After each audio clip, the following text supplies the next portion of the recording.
Barron Trump's fingers trembled as he unfolded the crisp letter, catching the golden afternoon light. Dear Barron, by the time you read this, I'll be gone. But before I go, I have one last request. These words, penned by a dying fan, set in motion a chain of events that would transform Barron from a silent bystander to a beacon of hope for thousands.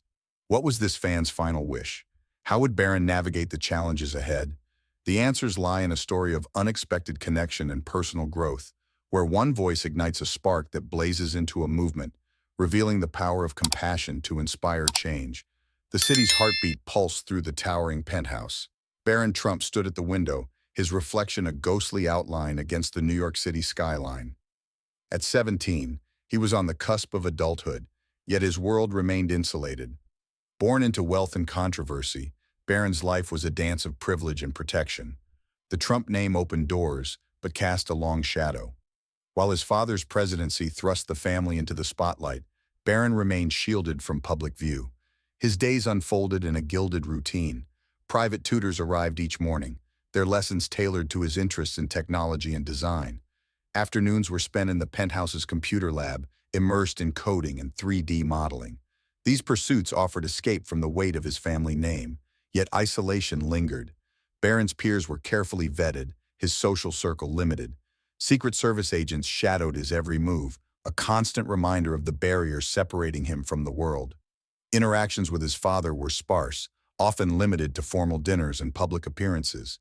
With his mother, Melania, he found a fierce protector who fought to maintain his privacy. As Barron gazed out at the city, his thoughts drifted to the future. In a few months, he would turn 18.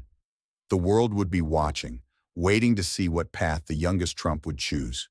Would he step into the family business, embrace politics, or forge his own way? The weight of expectation hung heavy. Barron's fingers tapped restlessly against the window, a manifestation of his inner turmoil. He yearned for normalcy, for a chance to discover who he was beyond the Trump legacy. As the sun set, Barron turned from the window. His eyes fell on a stack of mail, mostly fan letters and invitations. But one envelope caught his attention. It was simple, unadorned, addressed in a shaky hand. For the first time in years, Barron felt genuine curiosity. Who would write to him so plainly? As he reached for the letter, he couldn't have known its contents would shatter the careful boundaries of his world. The crisp white envelope sat innocently on the marble countertop, addressed in a shaky hand to Barron Trump, New York City. Its simplicity stood out among the glossy fan mail and official documents that typically filled his inbox. The paper felt rough beneath his fingers, a stark contrast to the smooth, mass-produced envelopes he usually received. Barron's heart quickened as he picked up the letter.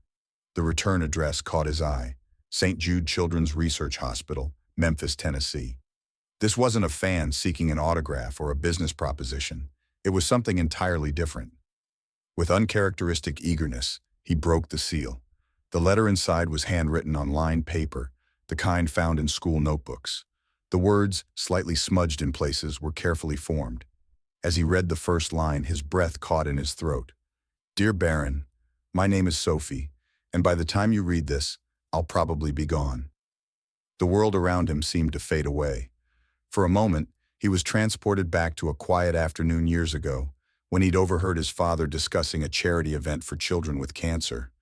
The memory of those hushed voices, filled with a sadness he didn't fully understand at the time, now took on new meaning. Sophie's letter continued, her words painting a picture of courage and hope in the face of unimaginable challenges. She spoke of her belief in Barron's potential to make a difference, to use his voice for those who couldn't speak for themselves. As he lowered the letter, Barron's hands trembled. Sophie's words echoed in his mind, seeing him not as the president's son or a media curiosity, but as a person with the power to create change. The realization was both terrifying and exhilarating. The carefully constructed walls of his sheltered existence began to crumble. Sophie's final wish had opened a door, and now he stood on the threshold of a life-altering decision. Would he step through, embracing the responsibility that came with his name, or would he retreat into the safety of his familiar world? Barron's fingers tightened around the letter, his mind racing with possibilities and doubts. The next move was his, and it would shape not only his future, but potentially the lives of countless others. In a small hospital room in Memphis, Tennessee, The steady beep of monitors provided a somber backdrop to Sophie's final act. The stark white walls were a canvas of hope and struggle, adorned with colorful get-well cards, photos of smiling friends, and inspirational quotes. At 16, Sophie's bright eyes belied the toll 4 years of battling aggressive leukemia had taken on her frail body. As she carefully penned her letter, Sophie's gaze kept returning to a small news clipping featuring Barron Trump. Something in his solemn expression resonated with her, a kindred spirit navigating a world of isolation despite constant attention. Dr. Amelia Roth, Sophie's pediatric psychologist, entered the room. "How's the letter coming along?" she asked gently. Sophie smiled weakly. "Almost done. I hope it makes a difference." Dr. Roth squeezed her hand. "Your courage inspires us all, Sophie. This letter is your legacy." Sophie's mind wandered to the statistics she'd learned at St. Jude. Each year, approximately 15,780 children in the United States are diagnosed with cancer. Her letter to Barron was a plea for all these young fighters. As Sophie neared the end, her hand trembled more violently. She pressed on, believing in Barron's potential to be a voice for the unheard. With his unique position and perspective, he could create real change. Young adults facing mortality often seek ways to create meaning and leave a lasting impact, Dr. Roth had once observed. It's a powerful coping mechanism that allows them to process their experiences and find purpose in their struggles. Sophie sealed the envelope, handing it to her nurse with a request to mail it. A sense of peace washed over her. Whatever happened next was out of her hands. Miles away in New York City, Barron Trump stood frozen, Sophie's words echoing in his mind. The carefully constructed bubble of his life had been punctured by the raw honesty of a girl he'd never met. For the first time, he felt the full weight of his name not as a burden, but as a tool for change. Sophie's story and her belief in him ignited a spark of determination. Perhaps he could use his privilege to make a difference, to be the voice for those fighting battles that often went unseen. Barron's hands trembled, the letter quivering like a leaf caught in a storm. Sweat beaded on his forehead as he paced his room, each step echoing his racing heart. The opulent surroundings, once a cocoon of comfort, now felt suffocating. Sophie's words had shattered his complacency, forcing him to confront a truth long ignored. His position carried both privilege and responsibility. Dr. Evelyn Chen's observation about high-profile teens facing pivotal moments resonated deeply. This was Barron's crucible, a moment that could forge his character or leave him cowering in the shadows. The possibility of honoring Sophie's request sent shivers of excitement and terror down his spine. Barron closed his eyes, imagining the faces of countless children like Sophie. These unknown faces suddenly felt more real than the gilded world he'd always known. His father's larger-than-life persona had always loomed large. Would embracing this cause disappoint him?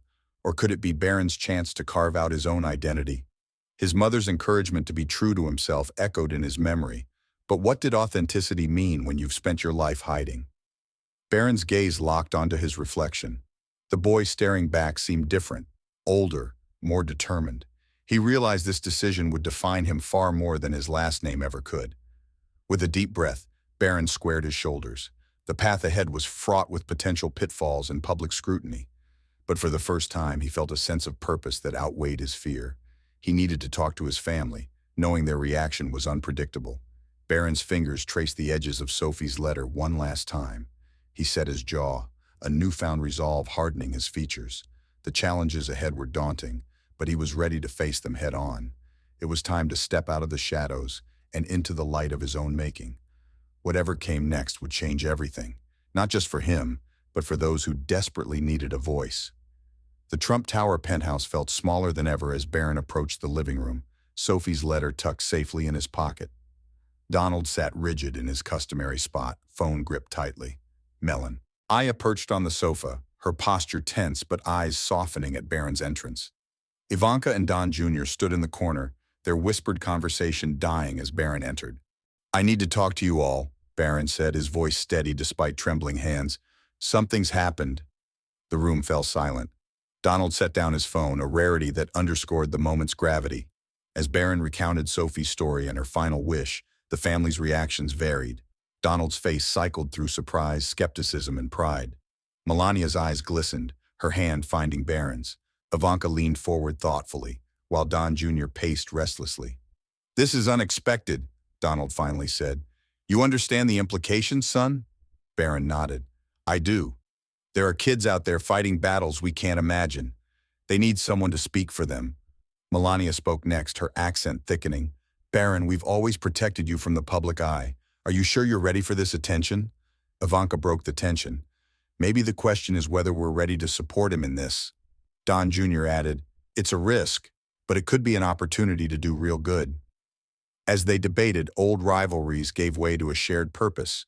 They weighed public image against personal conviction, the spotlight's glare against the warmth of helping others. Dr. Amelia Hartwell, a family therapist, often notes, when faced with life-altering decisions, families must navigate not just personal feelings, but also the weight of public expectations. As dawn broke, Donald stood and approached Barron. You've grown up, son, he said, voice gruff with emotion. Whatever you decide, we're behind you. All of us. Barron looked around, seeing his family anew. They weren't just larger-than-life figures. They were his support system, flawed but united, ready to face whatever came next together. The morning sun cast long shadows across the penthouse, a stark reminder of the life-altering decision ahead. Barron sat at the dining table, his fingers tracing Sophie's letter. The Trump family entered silently, their usual banter replaced by heavy anticipation. A sharp knock shattered the silence. Dr. Elizabeth Chen, the renowned pediatric oncologist, stood at the threshold, her lab coat slightly rumpled, eyes bright with urgency. I apologize for the intrusion, she said, her voice tinged with emotion, but there's something you need to know about Sophie. The family listened in stunned silence as Dr. Chen revealed Sophie's groundbreaking cancer research. This wasn't just a fan's wish, it was a plea to continue vital work. Barron felt a surge of emotion, realizing his sheltered upbringing and the opportunity to make a real difference. Donald leaned forward. What support does this research need, Doctor? Dr. Chen produced a folder of charts. With the right backing, we could see a major breakthrough within 5 years. But we need more than funding. We need a voice. All eyes turned to Barron. He saw not expectation, but support. Ivanka spoke softly. This could be your chance to forge your own path, Barron. Don Jr. nodded. It won't be easy, but if anyone can handle it, it's you, little brother. Melania squeezed Barron's hand. Whatever you decide, we are with you.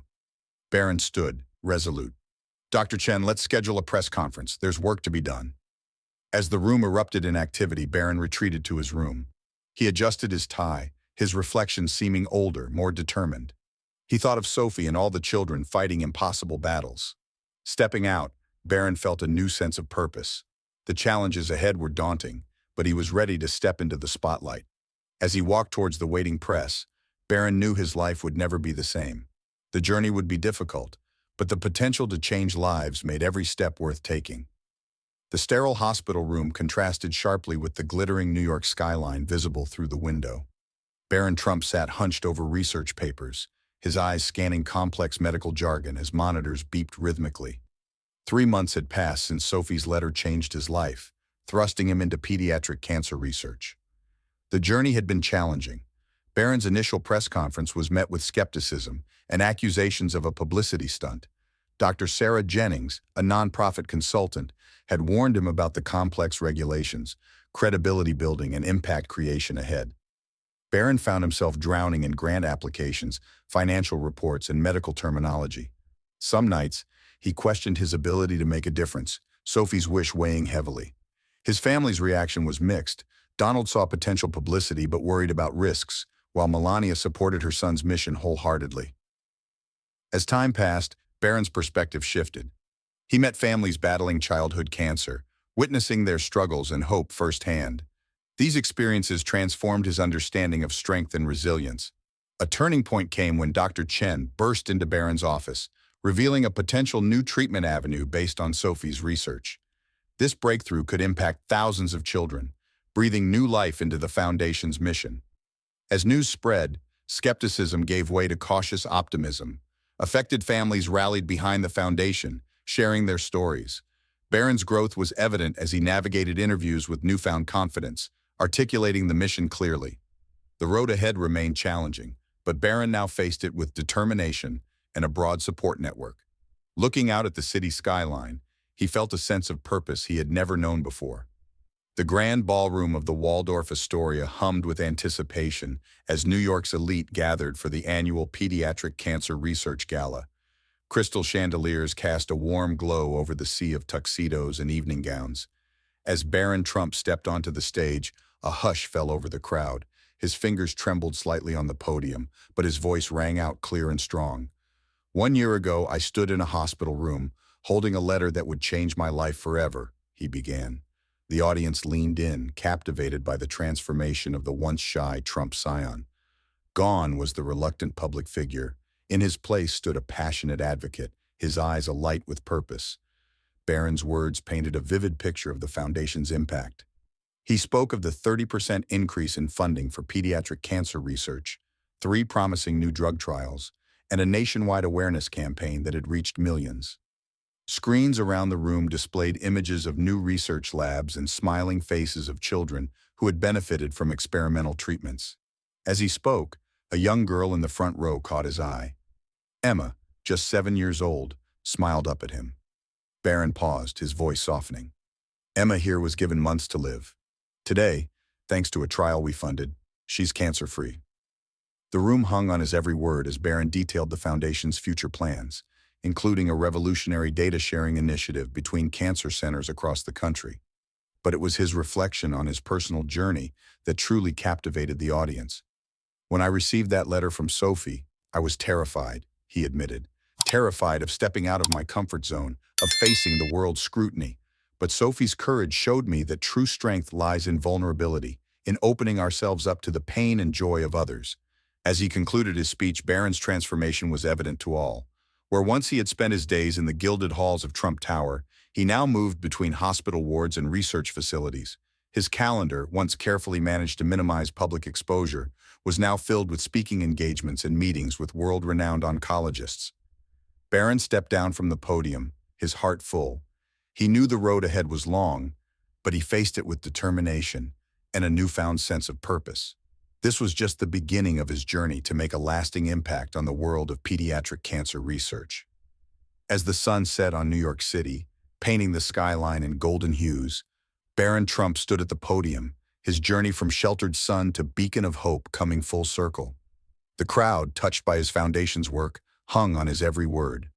Barron recalled the moment he first read Sophie's letter, its weight in his hands a catalyst for change. "Sophie's courage," Barron said, his voice steady, "taught me that true strength lies in our ability to connect with others, to reach beyond our comfort zones and make a difference." He urged the audience to let her story inspire them to action. As applause filled the room, Barron knew this was just the beginning of a lifelong journey to honor Sophie's legacy, transforming lives one act of kindness at a time.